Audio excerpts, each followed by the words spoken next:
But now I get to introduce some amazing speakers. Yuri, where are you? Wave, everyone. Excellent. Yuri is the CEO and Chief Strategist for NANO Digital and happens to be our neighbor in New York. So hopefully we'll get back to seeing you sometime soon. He's been in the industry and has over 15 years experience in product development.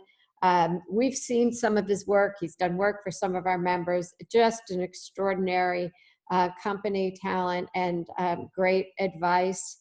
And Ilene, thank you so much for joining us today and giving your time. I got to see you in action earlier this week, and I can assure you all the information that Ilene has to share is sage wisdom. She is the CEO at White-Based Marketing Group. She helps companies from $10 to $500 million. So the big guys and growing guys, and we have a mix of both of them on the call today. She brings many years of experience across multiple industries to us. And one of the things that we've been talking about is, and everyone's, we're really excited about, is connecting directly to the customer. So digital marketing and learning how to be efficient in this space is so important, more than ever before. So with that, Yuri and Ilene, I will leave it to you to kick things off. Thank you so much, Karen. Thank you everyone for joining us today. I'm going to only say a few words and then I'm going to hand off to my partner in crime, Ilene, who's got massive amounts of credibility and most relevance to this topic as today. The one thing I'd like to say is I was having a conversation with a colleague yesterday, and the topic became that the future is not what it used to be. And the interesting part is, we used to promote change, digital transformation, to help brands and companies avoid things like the retail apocalypse, the robotics, the artificial intelligence, all the threats. And we wanted to encourage people to embrace change so that they could compete. And today we're getting change forced upon us. And I like to look at change as not as a struggle, but as an opportunity. And in the opportunity, you always have to embrace the challenges and, swim rather than sink. So today we want to talk about some digital strategies during crisis. And, I have a very in-depth technical and user experience background. Ilene has a tremendous amount of experience in strategy and marketing. And so once we run through the thoughts that we've put together, we're very much open to any questions or comments or any requests. And without further ado, I'd like Ilene to share her screen and take over. Thanks, Yuri, and thank you, Karen and Lena, for inviting us. It's been a really interesting moment, I think, for all of us to be experiencing this new world and figuring out how to navigate ourselves through it. What I will say is, and I hope that you appreciate this, how much more advice do we really, really need? Like everywhere we go, people are on social media channels, on webinars, they're sending out white papers and emails, everybody's got a piece of advice. And I don't know about you, but I'm sitting here thinking, do I actually need any more advice? I need some answers. And that's not to say that we have answers today, but the way we're going to frame our conversation today is we want to ask you one key question. We're going to throw in some marketing tips at the end. And most importantly, I think we want to learn from each other. So I really encourage you to write down all your questions. If we don't get to them, send them on to Karen or Lena. We'd be happy to answer them offline, on a phone call, or even just by email, because we know that there's a lot going on in people's minds. So let me start with my back to basics question. I want to ask you to imagine that it is December 31st, 2020. And God willing, we are in a place where we are actually in the same room with our friends and our family and our loved ones. And we've got that glass of champagne and we're looking out to 2021, and we can raise our glass of champagne and say, I did it. I had success this year. I made some plans. I had a couple of goals. I achieved it. And I think the interesting piece to ask ourselves is, what does that success look like? Because it's not going to be the same for all of us. Oh, sorry. Basically, I'm going to ask all of us to think about this. What is the realistic expectation that you have for your company, for your own personal portfolio, for your business? Are you going to be in growth mode? Are you going to sit down on New Year's Eve and say, woohoo, in spite of everything, I can't believe it, we actually grew our business? Are you going to be like I expect to be myself? Hooray, Ilene, White Space Marketing Group, NANO Web Group. Our plan was to keep our same customers, and all the customers I had on January 1st, those are the customers I have today. Congratulations. Or for many of our retail customers and many of you in the business, I think we're going to ask ourselves, what can I be happy about on 12/31? I think if we can sit back and say on 12/31, I had to contract, this crazy thing happened to us, but in the meantime, I was able to lay the groundwork for what's ahead, and I feel ready. So I would ask us to just sit back for a moment and say, am I going to grow? Am I going to maintain? Or am I going to have a plan that I've made for the year to come?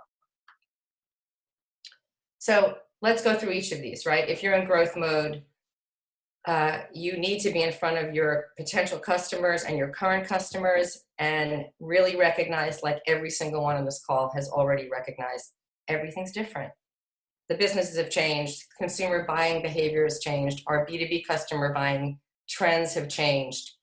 Where do you see that you might need to actually change and adapt, not just how you talk about your business, but actually what products and services you might offer your customers?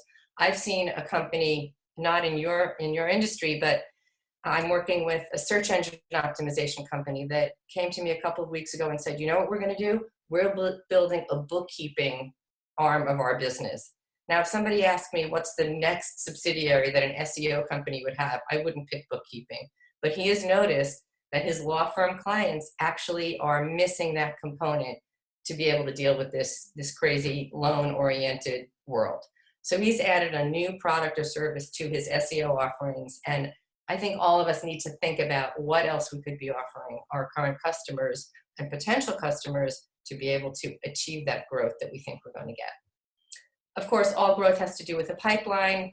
My only watchwords about pipeline are, for each of us, we need to be super realistic about the timeline for results. You know, in marketing, I know that I can understand certain parts of digital marketing, like pay-per-click advertising. I can understand their results around a promotion very quickly. Brand awareness and brand building and long-term engagement for a business that maybe has an 18-month purchase cycle, that is not going to be a problem I can solve in third quarter of 2020. So I think being realistic about the timeline for your pipeline is super important. I'm here today with Yuri because Yuri and Ilene are an illogical partnership. Maybe a year and a half ago, I would have thought, well, I do what Yuri does. And he might have thought, well, I do what Ilene does. But when we met, not before this environment, when we met, we really were open-minded about how each of us could enhance our current clients' businesses and help each other grow our business. And that, in fact, has happened. For my current client base, Yuri has come in and helped me optimize some of their e-com structure on their new website. I've been able to work with Yuri on one of his brand building projects for an apparel brand. So I think no partnership is illogical. Let's stay open. Let's keep open-mindedness at the forefront, particularly as we meet people in these kinds of environments. We may see some inconsistencies in our pipeline, right? We might have a pipeline of people who we expect to actually be our growth customers, and they don't end up being our growth customers because things have changed. So it may not be inconsistent at all. We may just need to pivot the way we're thinking about this. And of course, I don't have to tell you, times are wasting. It's a crazy year. It's already May. I don't want to talk about it. Just a word about messaging. I don't know how many of you are actually engaged in your brand message at all, but here's an observation I want to share with you as a marketer who helps people refine their messages. If you go to a website, which I'm sure you are all traveling around the web these days, you open up on a homepage and there are 1,000 or even 6 products, features, things this business is trying to tell me. It is like handing a customer or a prospect or a website visitor 8 bowling balls covered with olive oil. They cannot hold it all. I think it's super important in this environment to have a simple, clear message that is not about you and not about my products and my services, but really about our customers. Our customers are the hero. That is the way we're going to get new customers to believe that we can help them because we understand their challenges. There'll be plenty of time as we go down the purchase cycle to talk to them about what we do. But the first piece of your messaging needs to be, how can I understand your problem and how can I solve it? So we have a process for doing that, but you'd be surprised if you go on a number of websites, ask yourself, how many things is this website actually asking me to absorb? And you could say the same thing in the emails that are coming in your inbox or the direct mail or even the social media messages. So let's say you're in maintenance mode, like I might be. I don't know, if Yuri can help me solve some problems, I might be in growth mode. I think elevating the value that we have to our current customers is key. I will tell you from my view as a mid-sized business owner, that is, I wake up every morning and I say, I have X number of customers, what do they need from me? And how can I continue to convince them and to support and reinforce what they think about my value? It's super important. I have a couple of ideas up here that may or may not relate to your businesses, but just think about the retailers who aren't really fully set up with a simple and yet sophisticated way to sell their products online. Big problem. I think if you have B2B customers, it's always helpful to take the B2B hat off and put the B2C hat on and say, how about my customers' customers? I think talking to your customers about their customers shows empathy, understanding, strategic thinking, and elevates your value beyond perhaps what you've been doing, on a day-to-day basis before today. Look, there's a lot of competition out there in your business, in my business. There are a million of each of us. So yes, messaging helps us stand out. Yes, a good, robust marketing budget helps us stand out. But the thing that I think makes the real difference is if you, in sales, in marketing, in organizational leadership, can behave like a leader. And that means a couple of different things. It means being present, even though there's a burden, being present on your B2B networks, being personally connected with the people in your network and your current customers, staying attendant to some of the new things that are going on. Of course, you see this now with lawyers and accountants. They're all out there talking about the loans from the government. That's a good example. But in our business, it might not be quite as clear. What are the things I need to do to really be a leader? Because my current clients are a little desperate. They're really depending on me to get them through this hard period of time. And I'm sure your customers are feeling the same way about you. I did a presentation like this on Tuesday, and the thing that I heard through LinkedIn and through email responses from the people on the call was this slide. Worry less about margin and more about your value. Now, if you work for a $500 million company, margin is not probably on your plate, it's probably on your CFO's plate, and he may not agree with this. But I think when it comes to maintaining your current customer base, we are in giving mode, all of us. We are in giving mode. The things that we can do that don't have hard costs related and maybe are just related to our time, we have to give. I mean, Yuri knows I brought Yuri in on a project that my client is not paying for, but we're working on it together because we know that this is the thing we have to worry about, right? Because if I worry about margin this year, they may not be here next year. But if I worry about my value and I continue to deliver my value to my current customers, I'm pretty sure they're going to be by my side in 2021.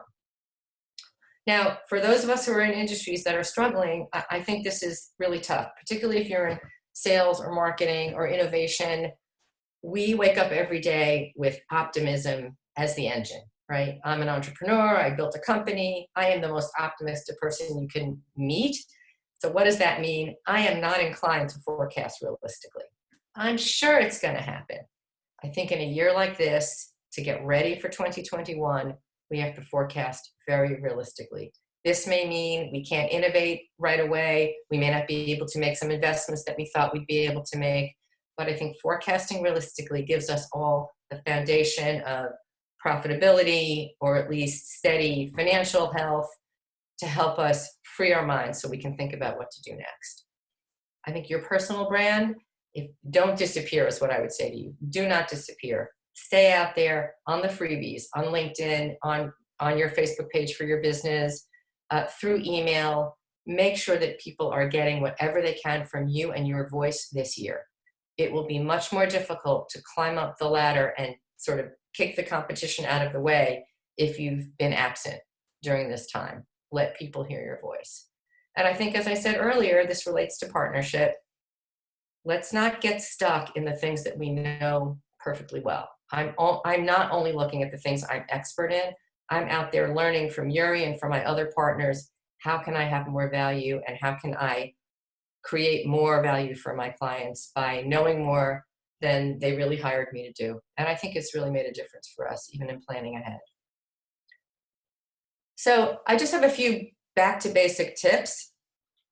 I don't know if this relates to all of your businesses, but I am startled and surprised when I see, for example, a $22 million e-com company whose entire livelihood is based on social media, yet none of their social media posts are linked to their site. Almost none of them are tagged as shoppable, like in Pinterest and Instagram. These are fixes that we were able to come in and do by, honestly, an audit and then pushing a button. I mean, it's not that hard, but not everybody, and I think your customers may be in this case as well, they're not using social media the right way to their advantage as it relates to shopping. It's not just an awareness tool. It's not just an engagement tool. It can actually be a purchase tool. I think there are other tools out there that can help small teams. If you work with retailers or smaller companies who have large ranges of products and colors and sizes and options, and they have 3 people trying to categorize everything in a library of images to use on social media, they'll never get anything done. Social media is a hungry beast. You need to be able to very quickly pull the products that you want, make sure the right picture is there. Imagine doing that for every single post. It's impossible. So there are tools out there like Yuri. I'm not related to them at all, but we use them, that can create libraries that your clients can pull your products from and tag them as shoppable and make hay right away. And as I said, really be present on your B2B platforms. You can do this organically by posting. I'm famous. I write a 1,200 word post 4 or 5 days a week, just about things I'm observing. I may write one about this experience I'm having today. I may write one about an e-com experience that I experienced as a customer. Get your natural human voice out there, and it will really make a difference. If you have budget, sponsored LinkedIn is expensive, but it actually has the ability to be very, very targeted to industry, to even to job title. There are ways to take a little bit of money and test it on LinkedIn to be able to reach your B2B audience in the right way. I know that in your business, you're looking at analytics all the time and a much broader scope than I am in my business. I think there is wisdom in the analytics that you see on purchase and shopping activity that can actually help you decide what, if any, marketing activity can help you. Because we can't boil the ocean, right? We can't say, I have a small marketing budget, I'm going to do everything. You want to pick the piece of marketing that's actually going to work best for the business results that you see in these analytics. It's the best research that you can do.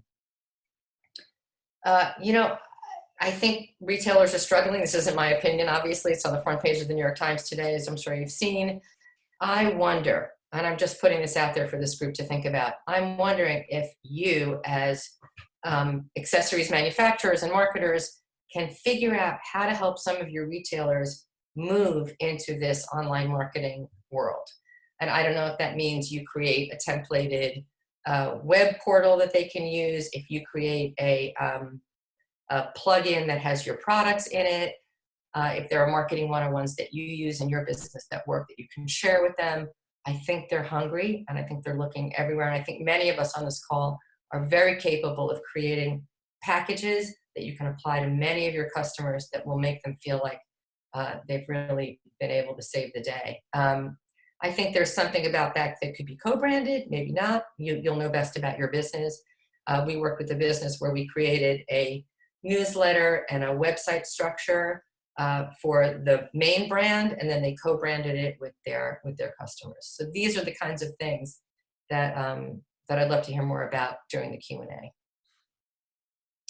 I think this is more of the same. I guess a few takeaways very quickly. When you think about growth, it's not really about where should I spend my marketing dollars. It's not should I build a new website. It's not should I be on HubSpot marketing automation.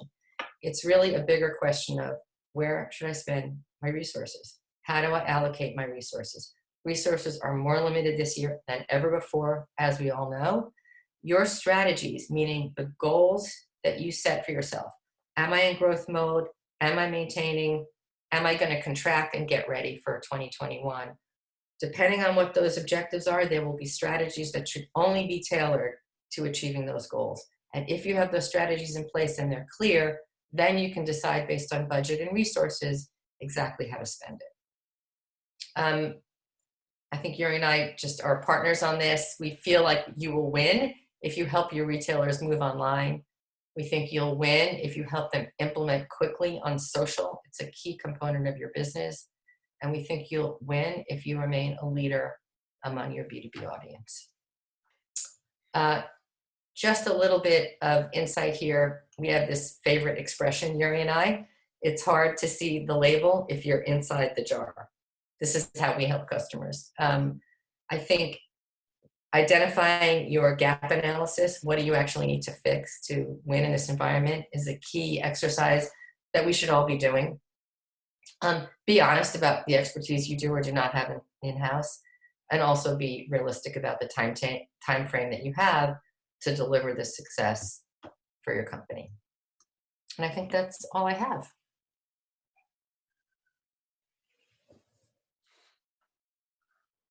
I'm unmuted. Anyone have questions for either Yuri or Ilene?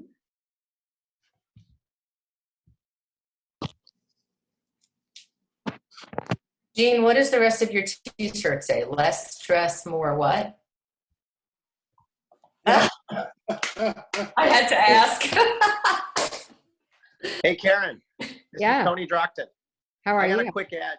You asked what can you do for your specialties. One idea we've done for our majors, but we're going to roll out to our top specialties, is we're doing a geofenced small digital spend around our top 100 major department store doors. It started with 20, and we're driving traffic to their stores. And I think if you want to support specialty, it's really simple. You know, our spend for a department store is never more than $60, $80 a week. It's not large. So it's something I think to consider to support specialties, is just do it for them. It's not hard at all, for what it's worth. Great idea. Great idea. Question in the chat box was recommendations for upcoming and emerging designers.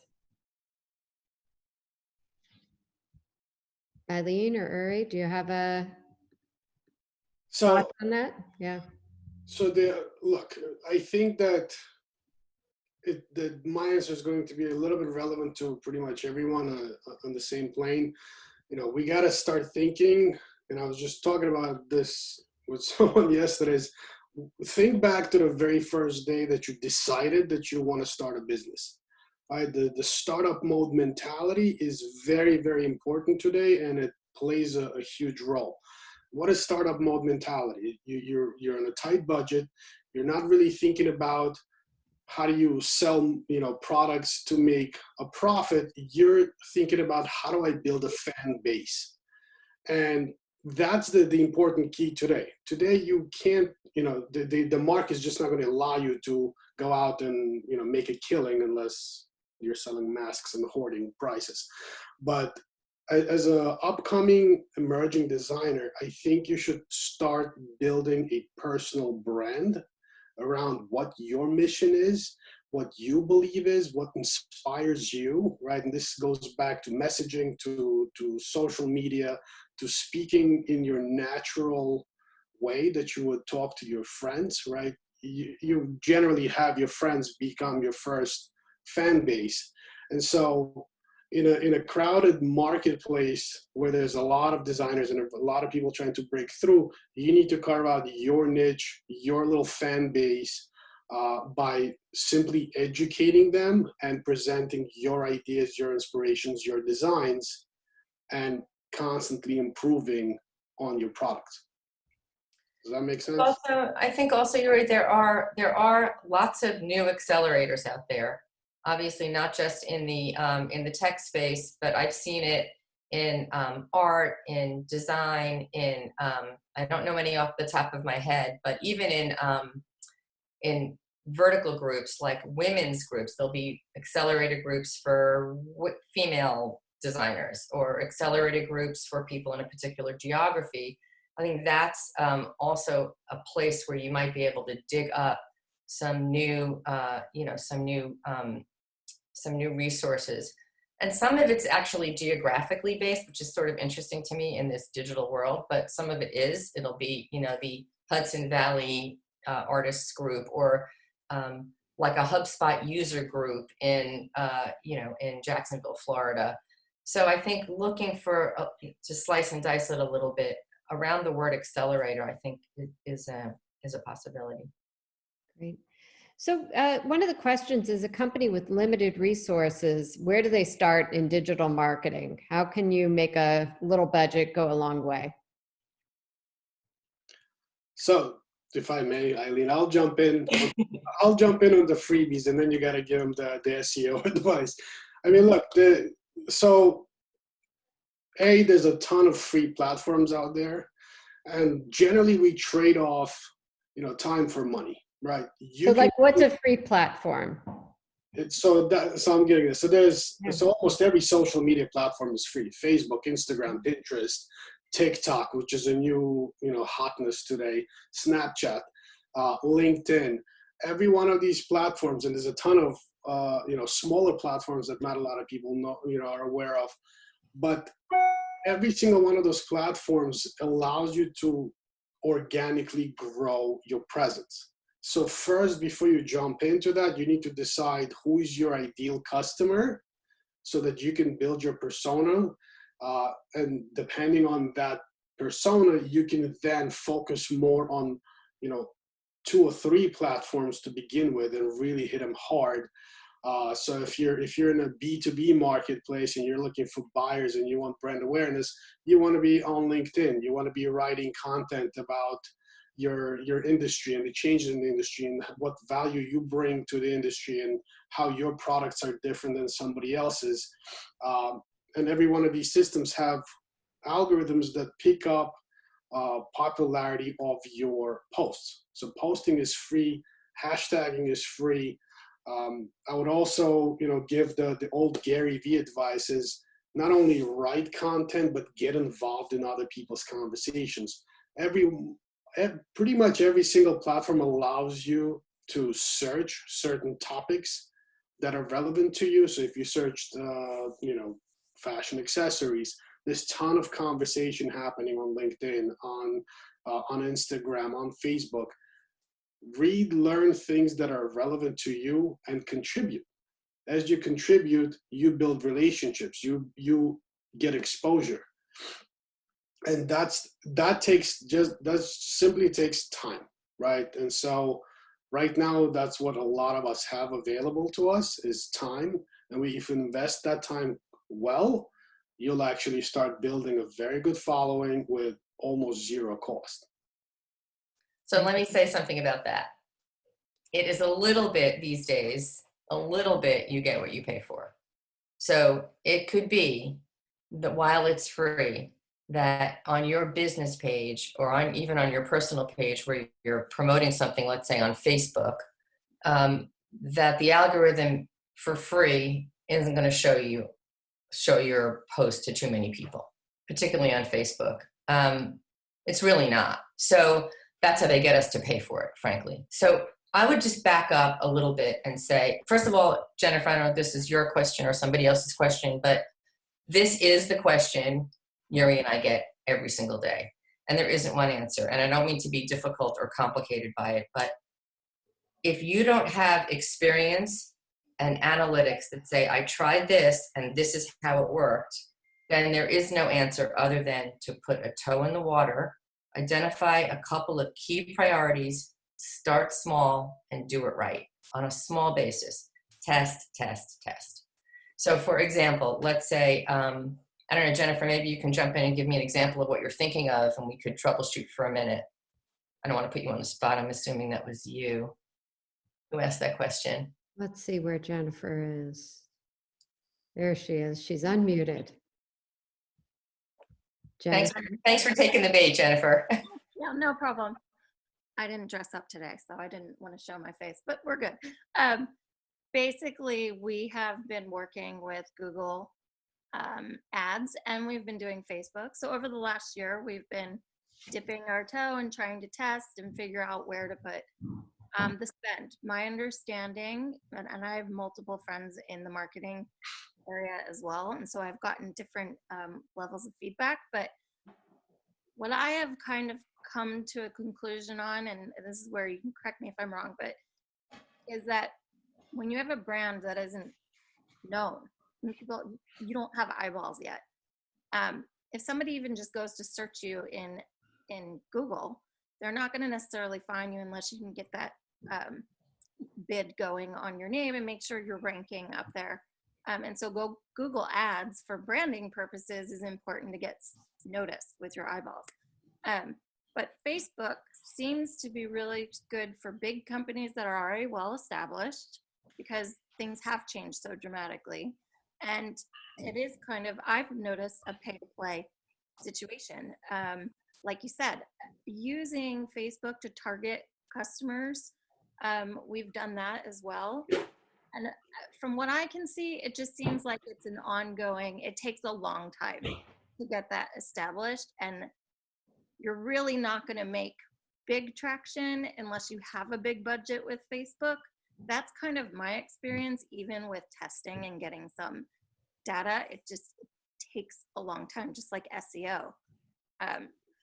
So, yeah, I mean, I think you're right. I'm glad you said SEO, because I think, you know, if I wouldn't spend a penny on paid search until I've done an audit on the back end of my website, because if your web page titles, I mean, I'll tell you why it's a good idea, because you pay somebody for an audit, it's a one-time charge, they give you suggestions on how to fix what's wrong, and you fix it, end of story. Paid is an ongoing optimization over time, which is all good and necessary. But what you just said at the outset, which is, you know, white space marketing group, if it's not relevant, if it's not available to Google to search on the back end for SEO purposes, how much would I have to I have to spend $1 million to get noticed through paid, where if people are actually searching for your brand, then your back-end SEO should really be able to do that. And all the content on your pages should carry that. Now, I have to say, a lot of this has also changed. We went from, we don't need a lot of copy on our page. The website visitor can't absorb a lot of copy, just give them the basics. No. We're rewriting all of our clients' websites to have like 800 words on the page because we have to explain everything, not for the customer, but for the Google gods. So I would say SEO is no longer just your page title or your meta description. It's your page title, your meta description with the right keywords and lots of words on your page. It takes creative people to write that so it doesn't make your customers mad. But like to get found on the web, that has to be done first. And then for paid, I mean, it depends on what your budget is, but to go right out to Google AdWords and pay for branded, you know, your brand name, unless that's your strategy. Like my strategy is everybody knows my brand because I'm unique and they're going to be searching on my brand and I have a strong feeling about that. Not what you want, but what you know. They know I have this product, then maybe. But if not, if it's a category, I'm making this up, scarves, belts, teen clothing, those are the things that paid search can help you with. And you can try it on, as somebody said before, the local geo level. You can try it on a number of different campaign types. Just put a toe in. I would never recommend that. I mean, I have like this $22 million client is, spending like $3,000 on a paid promotion, not $15,000. That's all. Right. So I hope that answers. I mean, about Facebook, I do think that I would just say one other thing about Facebook, and I'll be quiet. So yes, the free stuff isn't working as well anymore. Yes, Facebook looks on first blush like it's inexpensive. You do need to, I would suggest that the way to kill it on Facebook is to have a strategy. What do I mean by that? Not Facebook for everything. I'm going to go on Facebook because on Facebook, I'm going to channel my remarketed paid visitors to Facebook. That's its job. It just has one job to do. It's not doing everything, because I think that's the mistake people make, that they want Facebook to be awareness, consideration, engagement, purchase. Pick the thing you want it to do and focus on that.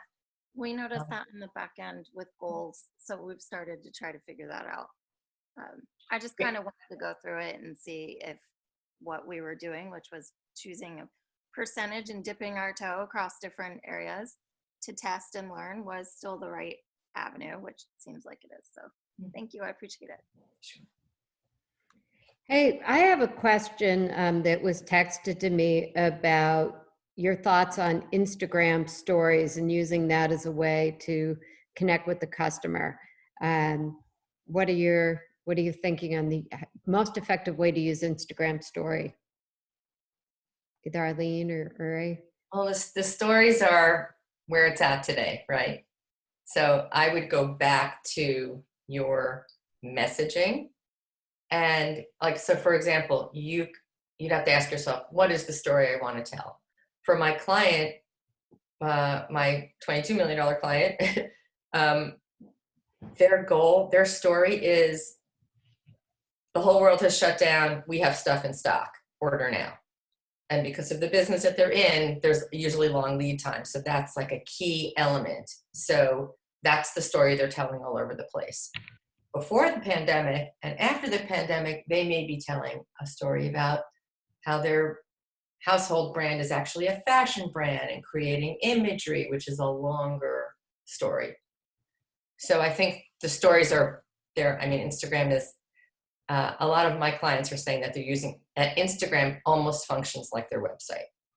And I think the way when Yuri helps us improve a website by putting moving images and videos behind it, that's a good parallel of what Instagram stories are doing for some of these brands. I want to just add, Instagram stories have been just statistically doing really well for a lot of brands. I think a lot has to do with the fact that you only have 24 hours and people really enjoy something new and something interactive. Several brands that we worked with truly activated, Instagram stories, and not only through organic stories where the owner every day would have some motivational message, some sort of inspiration, things that she would connect with customers, but then they also started putting a paid budget behind it. And stories, being that it's so new, your reach for the cost is humongous, right? So if you are putting paid budget behind stories, you could truly, people love interactive messages. If you have a business account set up, you could link stories to swipe ups, which can take them either directly to your account or directly to your landing page or a website. And you could truly start expanding through the paid targeted Facebook network or retargeting through the network to get broader reach. I think Instagram stories are key and people should definitely pay attention to them. Great. Lizzie put a tip in the chat section that I just want to call attention to, that Google is covering the costs on shopping ads. I did not know that. Is that something that's common, or is that for the, Lizzie, I'm going to put you on, putting you on the spot if you might lend your voice. I think she's still on. Hi, I'm There you are. actually work for Lizzie. I am the marketing manager at Lizzie Fortunato, but currently shopping ads originally were free. And I think because so many people are pulling back on their budgets, they're kind of being like, hey, let's actually offer you this for free again. So maybe you can sort of reallocate your spend. Also, if you have the budget, because so many companies are pulling back, if you even have a little bit of spend available, now is a really good time because costs for ads are so cheap. There's something to think about. Thank you. That's it's great, a great tip. I appreciate it.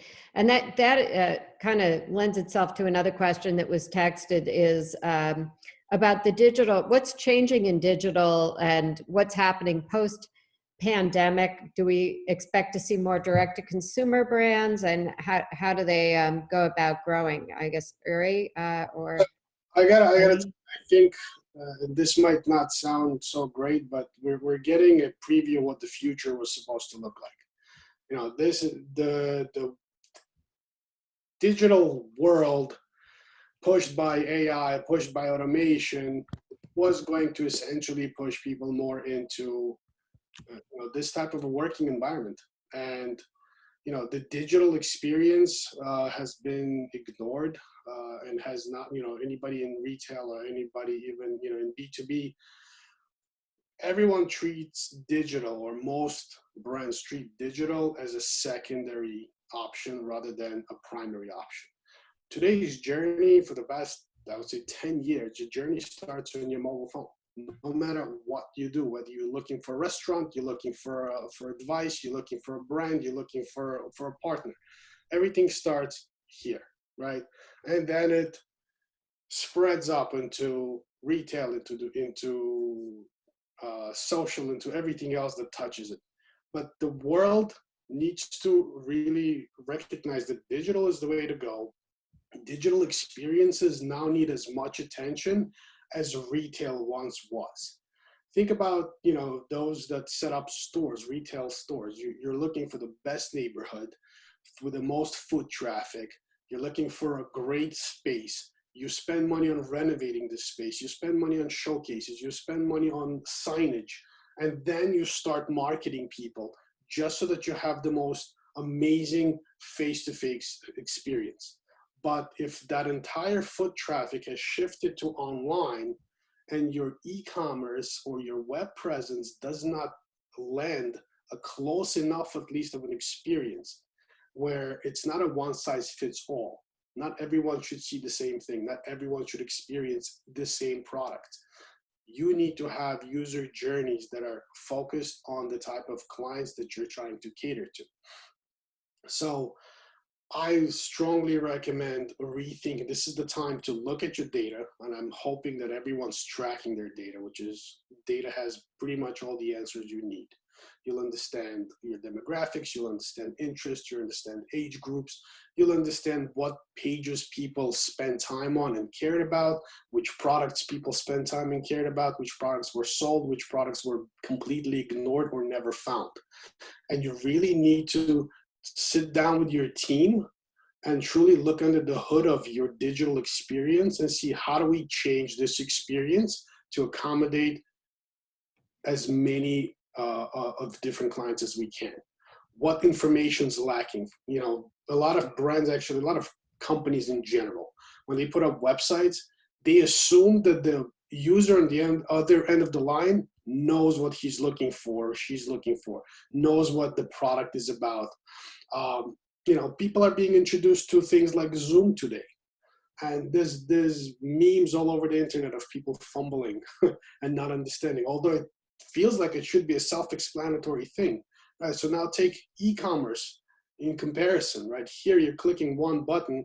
In e-commerce, you're looking at an entire digital sales system that you're expecting people to interact with.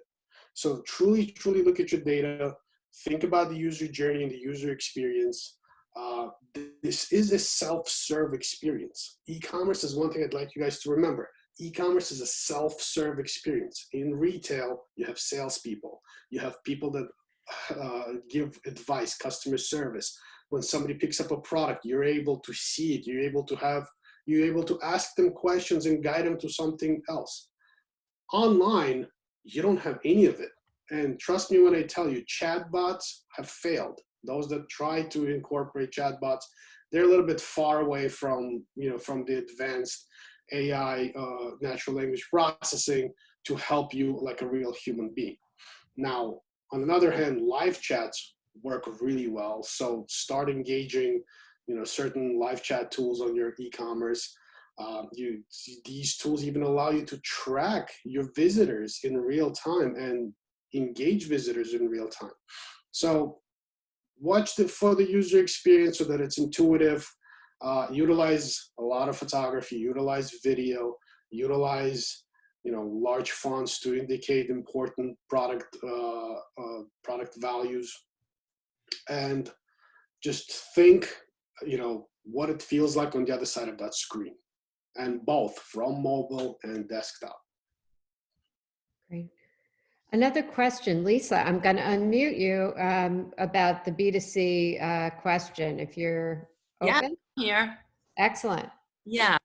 Yeah, so my question was that we're basically a business to consumer company. We do some wholesale business, but mostly business to consumer. And for the first about year and a half, our platform was based on WooCommerce. And a few months back, we switched to Shopify. And we had invested some money into SEO when we were on Woo. And my question is, when you do when you switch over from one to the next, does the SEO meta files, or whatever it is you got, whatever language it's whatever the name is, but does all that stuff translate, or do you need to be re-audited again to somehow update your Shopify website so that all that information that was originally part of your Woo website, does that all translate with the Shopify?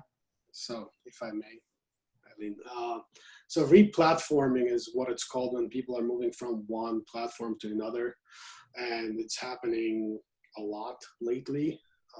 So nothing moves over by itself. There's two things you need to keep in mind, and this is any of your web teams should be actually advising you to doing this. You need to first map the structure of your old sitemap to your new sitemap. There are plenty of tools, and they're free tools available that your web development team should integrate that will help you set up proper URL redirects, because Google caches your links, your SEO links. But then let's say you changed your category structure, so immediately that link is broken. So there are plugins in Shopify and also in reverse, if you're switching to WooCommerce or if you're moving to Magento, they all have plugins that allow you to create proper URL redirects that will then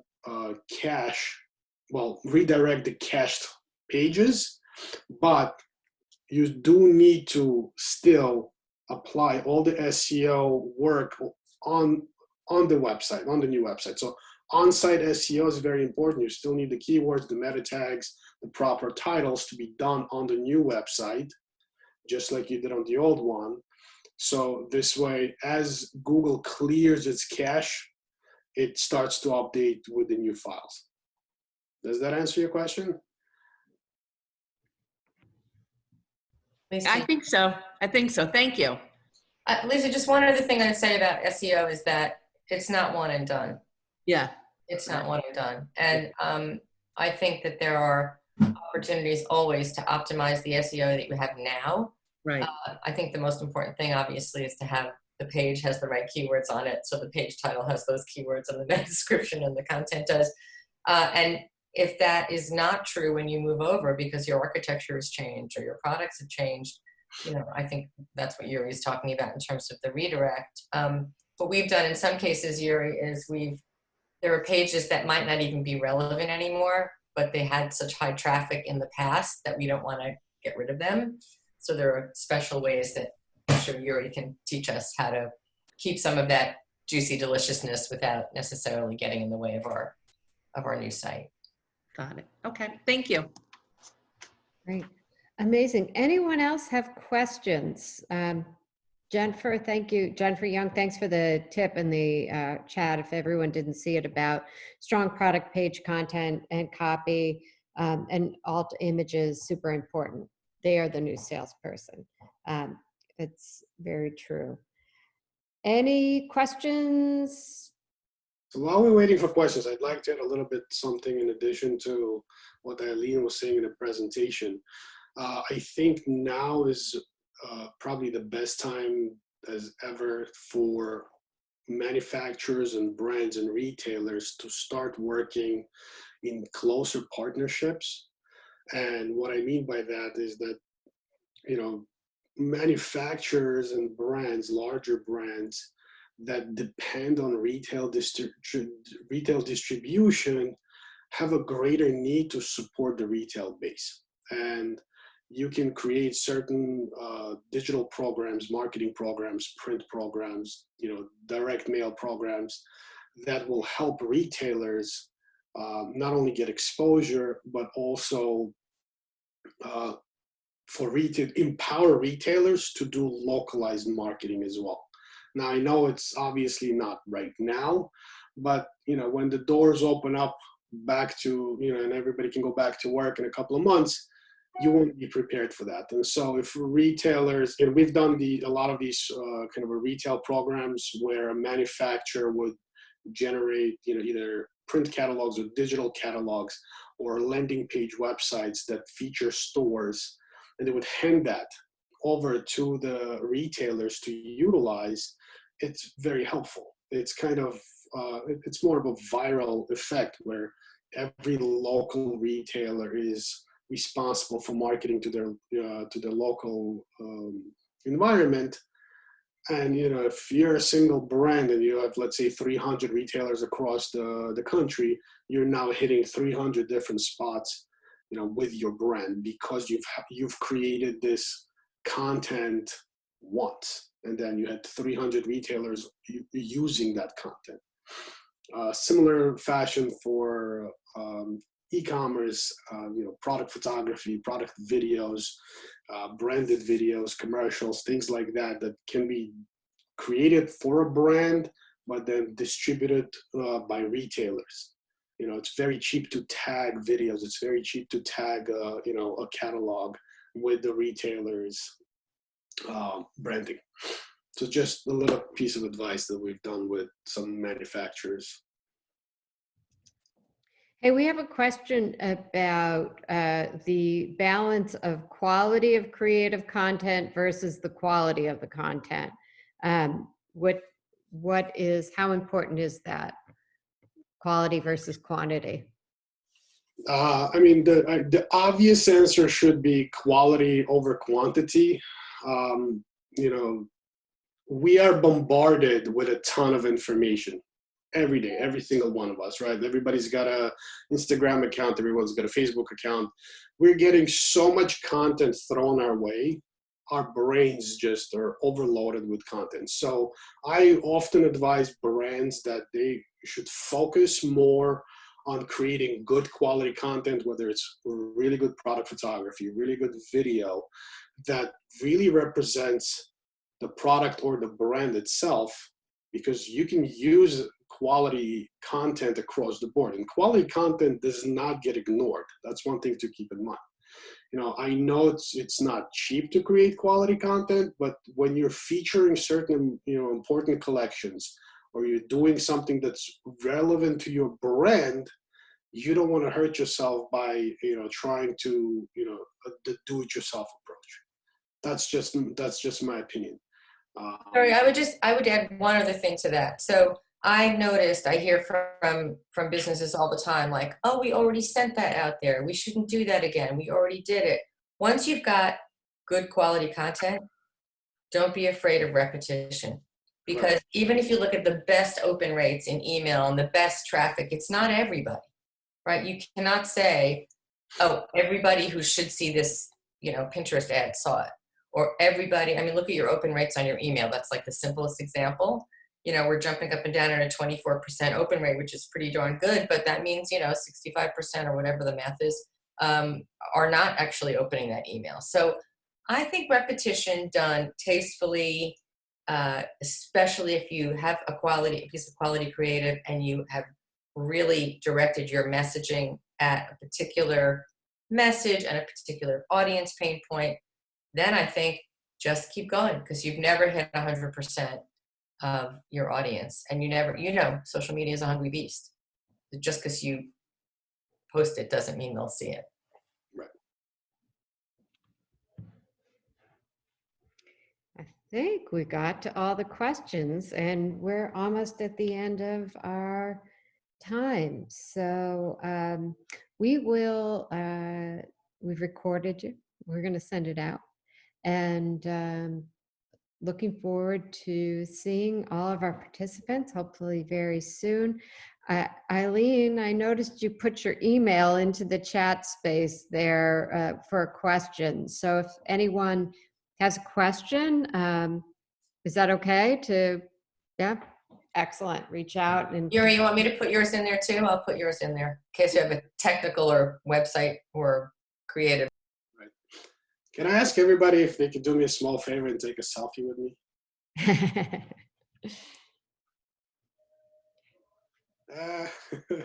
That shirt wins it all. Here we go. Let's Oops, take a I had to selfie. turn it around. Jean, your shirt is the winner. There we go. Thank you. That's my I'm a t-shirt designer, so Awesome. there we go. So All right. Thanks everyone for joining, and we'll look forward to seeing you on one of our webinars very soon. Have a great afternoon. Thank you, everyone. Thanks, everyone.